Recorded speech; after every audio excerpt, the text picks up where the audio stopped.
Hi, Paris. How are you? Hi, I'm good. Yeah, sending good vibes to Negin Jun. I know she's a tough cookie though. So whatever she's going through, I know she's gonna come out even more fuerte, strong. Um, Lovely lady. I know these segments are not very easy, so let's just kind of pull the band-aid and get right to it. It's day 214. We saw large protests in Iran over the weekend, even though some people keep on saying that things have died down. We know that's not the case. Do we have any details about this latest large set of protests that we have? Yes, absolutely. And if you see me looking to the side, it's because I'm looking at my notes. I want to make sure I'm getting the city straight because there's quite a few and there were many reasons. So lots of solidarity around the country over this past weekend. So essentially, Iran's national currency has fallen like severely. It's one of the most devalued currencies on the planet. It lost half its value since September. Everything from food and necessities shot up in prices, and that's on top of the 40 to 50% inflation that has been endured over the past 3 years. So because of that, the nation is being driven into financial ruins, which means that individuals are being affected at very, very high levels. So retirees and workers in Shush in southern Khuzestan were out on Sunday protesting. Pensioners held a rally in Shushtar. There were union protests as well. So unions on one side, and then on the other side, we had protests in Tehran, which were anti-hijab protests, and well, basically anti-hijab rules protests and the crackdowns, which we'll talk to in this broadcast, and also against the poisoning of schoolgirls. So a lot going on. People coming out, and again, we know they're risking their lives in doing so. The other thing I want to mention is that names like Shush and Shushtar are those cities like that ring a bell for I you? have actually. I thought you were just telling me to be quiet like usual, but I was like, oh my God, it's actually talking about the city. I thought you were just saying Yes. me to shush. No. So I wanted to bring this up because, like I mentioned, our history is so incredibly important. So when we hear about our, workers in Shush, Shush is very close to a city called Susa. And Susa is actually one of the first cities of our known civilization globally. So if you go to museums and you're looking at pottery and clay and spoons and forks and the first iterations of them, I know a lot of people think it's ancient Egyptians, but Iran's history actually parts of it surpasses. So Susa is a city that's 10,000 years old. It's actually in the book of Esther as Shushan. So there's these cities that we talk about and workers in some cities, not some random small town. We're talking about some of the most historic cities of world civilization. These are their descendants that we're Well, talking about. I actually, I sorry to cut you off, but I actually just saw a post which I shared recently, which I had to like Google check to make sure it's true. But I had no idea that Iran is the oldest country. It's I was embarrassed. it's among, so the civilization is one of the first great civilizations. We obviously cannot forget, China. We can't forget Japan. We cannot forget about, Latin America and their empires and, all of their history as well. So it's not to nullify a lot of, like, we aggrandize the Persian history, and it should be, there are massive contributions, but we stand amongst the great civilizations. And unfortunately that has been watered down for us. Or even Shushtar that I mentioned, it is a feat of engineering. It's a UNESCO World Heritage Site. It's basically a water irrigation system that has lasted 2,000 years. It is still functional today. If you look at it, it's a hydraulic dam made up of 13 interconnecting bridges. So guys, look up Shushtar hydraulic system. It is absolutely incredible. And, pensioners there are holding rallies as well. So, we're looking up cities, and if you're unfamiliar with them, please look them up because they're going to be extra sources of pride for you. Just for that, I cannot wait to go to Shushistan and Shush. To a topic that we absolutely hate to talk about. It's painful to even discuss, but the school poisonings that continue around Iran. But apparently, and finally, there's an international organization that's actually speaking up. Please tell us more. Amnesty International has called out for an independent, thorough, and effective investigation into the poisoning of schoolgirls across Iran. That's their official statement. Iran International, by the way, is saying there was 100 attacks, or that's what they're putting it around. But I've seen other organizations putting the number at over 250. So we are in week 3 of a recent wave of attacks. The latest one happened in Tabriz. There's Henga Organization for Human Rights. They're saying that at least 20 chemical attacks happened in various cities over the weekend. At least 5 happened on Sunday alone in Bukhan City. The same report says that while attacks happened, there were also military helicopters that were circling around, flying over the city, and that security forces were, in public spaces. Now, security forces were in public spaces, but no one was helping. So it's very questionable. And if you are seeing the Amnesty International statement, you're going to see that it says urgent action. It's huge, it's in yellow, and you're wondering, like, what's the urgent action? Essentially what they're doing is that they're calling out the prosecutor general. His name is Mohammad Jafar Montazeri, and they have put this letter, this official letter to him, and it's done through the Embassy of Iran at the European Union, and basically saying, acknowledging what's been happening and basically requiring him to provide a response. Now, we'll see whether he provides a response or not. We know how the Islamic Republic feels about the United Nations, so we'll see if they comply, if they have any answers.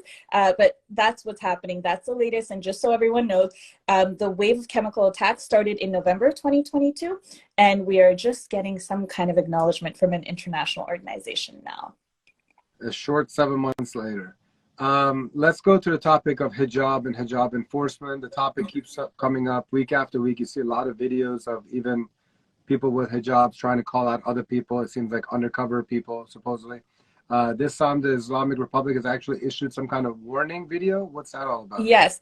So we have covered how, like in previous episodes, not in this broadcast, but weekly, we've been talking about this for the past few weeks. So we know that women have been warned that they will be denied an education at all levels, whether you're in grade school, in high school, or in university, if you do not comply with the hijab requirements. We know that neighbors have been called to call out individuals if they see improper hijab. But now we're seeing that the government has put out a video saying that you have to be veiled inside your car. And if you're not veiled inside your car at all times, you may be prosecuted and your car will be impounded. And this past weekend, we've also seen videos come out of clerics walking around cities and into shops, into restaurants, into even like corner stores. And if hijab is not being enforced, quote unquote, the punishment is full closure of the shop. So if you're a business owner and somebody walks into your shop, whether you know them or not, whether you saw them or not, you may get your shop closed down because somebody else defied the rules. And it really sucks, for lack of a better word, that these people could really care about what's happening, but they literally would be putting themselves in financial ruins by shutting down their businesses. I mean, like, it's a true definition of being between a rock and a hard place is what they're doing. They're really clamping down on this stuff. Okay. Ayatollah Khamenei has said no to a referendum despite the push by reformists. What's the story there? So the backstory on this is that there's a presidential candidate from back in 2009, Mir Hossein Mousavi, for those who may be familiar with his name. We also had President Hassan Rouhani, the former president, the cleric. These individuals are known as quote unquote reformists.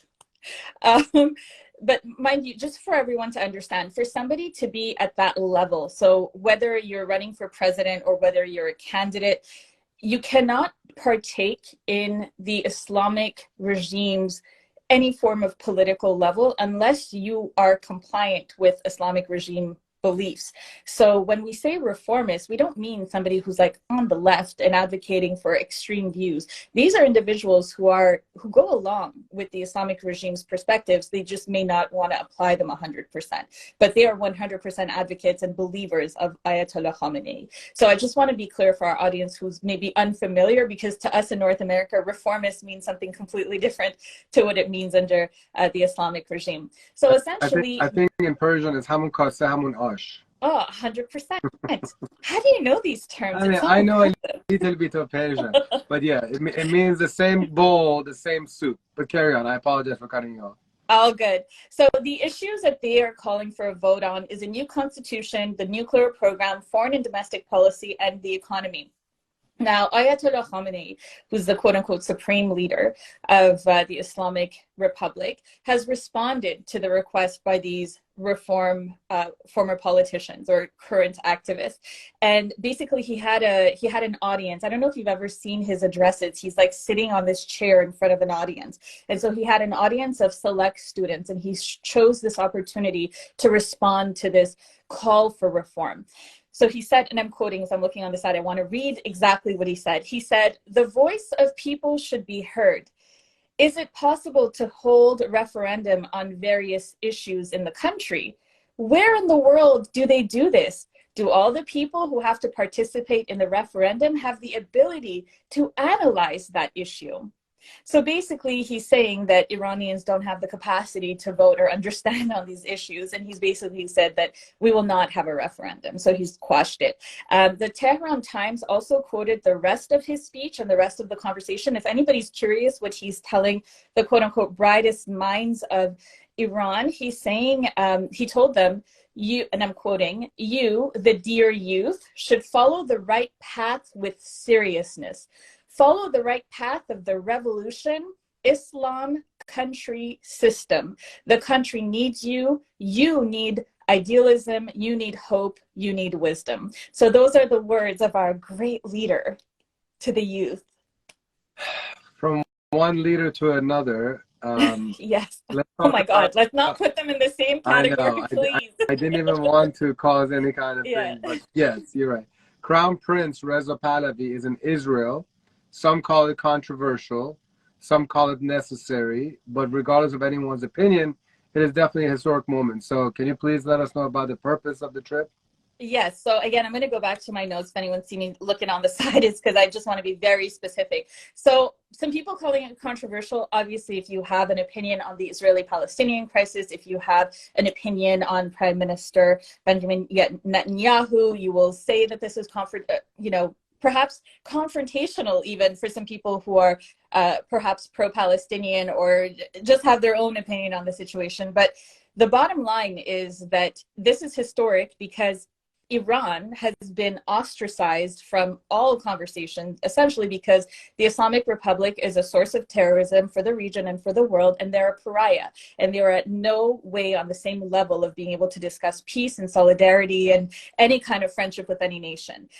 So Crown Prince Reza Pahlavi has been very open and vocal about his trip. He has documented it. We've seen videos, and I want to basically share what he's writing because, there is a purpose to the trip to Israel. And he says, quote, "It's to deliver a message of friendship from the Iranian people, engage Israeli water experts on ways to address the regime's abuse of Iran's natural resources, and pay respects to the victims of the Holocaust on Yom HaShoah, which is Holocaust Remembrance Day." And he says, "I want the people of Israel to know that the Islamic Republic does not represent the Iranian people. The ancient bond between our people can be rekindled for the benefit of both nations. I'm going to Israel to play my role in building towards that brighter future," end quote. And for anyone who's not familiar with Yom HaShoah, which is Holocaust Remembrance Day, the reason why this is huge is because, as we know, the Holocaust happened. No space for Holocaust deniers in this space, for sure. But what's really interesting about that day, if you're not familiar, is that they put a siren at one point during a day. Are you familiar with this, Iman Jun? There's a siren that goes off across the nation of Israel that causes the country to come to a full halt. Everyone stops for full 2 minutes. Like, look it up. You'll see highways come to a complete standstill. You mean every day? No, just on Holocaust Remembrance Day, to acknowledge the death of all the millions of lives lost. So he was there for that, and it's definitely a historic moment, and definitely from waterways to conversations and friendship, hopefully it's the start of great conversations. Updates about protesters and detainees. We have a few minutes left, so let's go through these quickly, please. Yes. So at Hadis Najafi's funeral a couple months ago, Hadis Najafi was a woman who went and bravely faced IRGC forces, and she was shot in her chest. At her funeral, there was a doctor and his wife, Dr. Hamid Hassandu, who basically was amongst a crowd of individuals who, in that crowd, there was an IRGC soldier who apparently was murdered, was killed, and a bunch of people have been accused. They've, were submitted to sham trials. He's one of them. He was given the death sentence. It was overturned, but he was just given a 15-year sentence. That was confirmed. His wife is sentenced to life. She basically confessed under duress and the threat of their son being killed. There's Saman Yassin. He is the Kurdish Iranian rapper. His court case is coming up on May 8th. He has a horrible judge who is presiding over his case. So let's please keep the hashtags going for him. The editor-in-chief of a state-run news website called Deed Boniran, he was summoned to make an appearance at the police station, but then they arrested him and no one knows where he's been. And it's really important to note that 95 journalists have been arrested since the death of Jina Mahsa Amini. What about action items this week? What are the hashtags we're following and we should be using? Yeah, so I would really encourage people to check out Vahid Beheshti's accounts. So head over to Twitter, Vahid_Beheshti. He's been on a hunger strike for over 55 days. Use his hashtag, help him elevate, his voice. He's trying to get the IRGC listed as a terrorist organization and acknowledged by the European Parliament, and he's starting off in London. So let's please get attention on him. And of course, hashtag IRGC terrorist. Too much Salehi, Saman Yassin with his court case coming up. And of course, Elnaz Mohammadi and Nilufar Hamedi, who were the journalists, the photojournalists and journalists who broke the story about Jina Mahsa Amini. The last minute is reserved for your final message for our listeners. I would love to know if anybody's actually starting to use, because I remember when I first learned, it was a couple of years ago that I learned that our language is called Persian when we speak in English, because I always said, in Farsi, this is how we say it, and it's like Farsi is a Persian word, it's not an English word. When I was corrected, I still kept saying it. So I'm very curious if people are following this now. Persian is what our language is called, and Farsi is what we say when we're speaking in Persian. So let's just use the name for our language. Say it in Persian too. Say it in Persian. وقتی که به انگلیسی حرف میزنیم زبون ما هست پرژن نیست فارسی. فقط وقتی که فارسی حرف میزنیم میتونیم بگیم داریم فارسی حرف میزنیم. All right. Thank you so much, Paris, and I appreciate you. We appreciate you. Thank you for having me. See me. you next Wednesday. Bye. Thanks.